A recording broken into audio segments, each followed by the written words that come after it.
Hit that subscribe button to never miss my plant-based recipes and videos.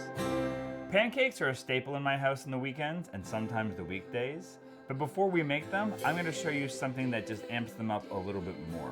Roasting fruit. We're going to use bananas today, but you could use any seasonal fruit you have on hand or any frozen fruit for that matter as well. All you need is a simple formula, which is essentially a sweetener.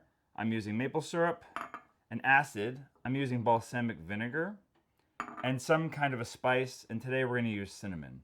So the first thing we're going to do is add the vinegar to the maple syrup, and then we're going to pop in that spice. We're just going to stir that around until it's nicely combined.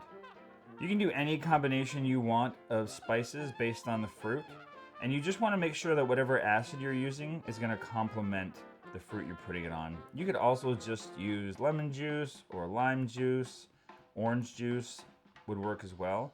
But the balsamic is really going to bring out a really nice flavor in these bananas. So we're just going to drizzle that all over the bananas. So then just mix that up so everything is coated evenly as best you can. We are going to pour that into some kind of a baking dish where you can ideally get everything so that it's on a single layer. Spread it out as best you can. Baking times are going to vary depending on what kind of fruit you're using. With bananas or soft fruits, I'll bake it at 400 degrees Fahrenheit. If you're doing something firmer like a stone fruit or an apple or a pear, you want to do it at 425. We're going to roast it for about 20 minutes and then we're going to check it to see how it is.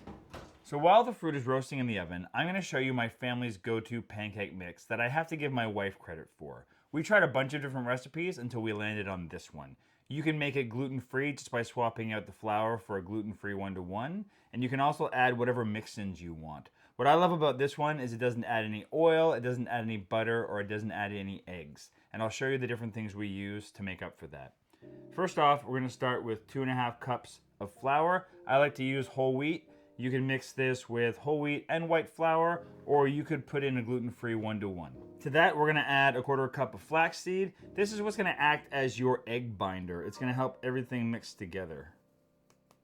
A teaspoon of cinnamon, a teaspoon of salt, a teaspoon of baking soda, and 4 teaspoons of baking powder. This is what's gonna make it really fluffy.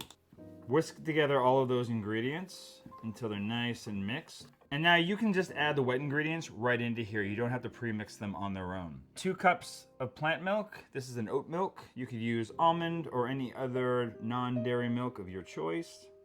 I have 2 tablespoons of maple syrup, about 2 teaspoons of vanilla. You could add a different flavor extract in there if you wanted to. Almond is nice sometimes. You could also do just something more fancy and fun. This is what's gonna replace the butter and the oil. It's applesauce. This is a 1/2 cup of applesauce. If you don't have any applesauce, you could also mash up 1 large, really ripe banana. We're just gonna stir this until it's well combined.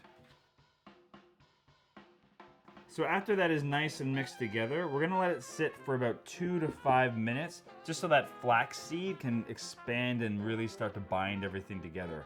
While that's happening, heat a pan on low to medium heat. Once the pan's at the right temperature and the batter is rested, we're gonna scoop out 1/4 cup increments onto the pan.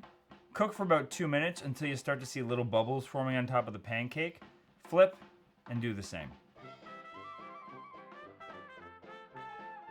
So the bananas are ready, the pancakes are cooked, and now we feast. The added bonus to this is you can usually use some of that sauce on top instead of maple syrup, because there is maple syrup in there.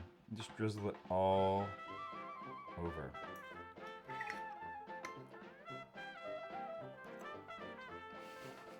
The pancake is so fluffy. The cinnamon just rises it up just a little bit, just enough. And that banana is just, it's caramelized a little bit. It's got that right little mushiness. It's creamy. It's delicious. It's just packed with flavor. Roasting fruit doesn't take that long. By the time your pancakes are cooked, the fruit's ready to go. You can take these pancakes, you could fill them with chocolate chips, you could throw some nuts in there, any fruit you want to put in there to zhuzh them up a little bit. These pancakes will keep really well in the fridge for a couple of days, and they also freeze amazingly. So you can make a huge batch and just have them ready in a moment's notice.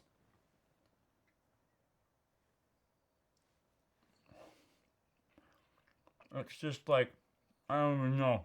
I don't even have the words to tell you how I feel. I'm just so happy right now. Go to pbwithj.ca for these recipes and more. Don't forget to subscribe, leave a comment, and click that notification bell.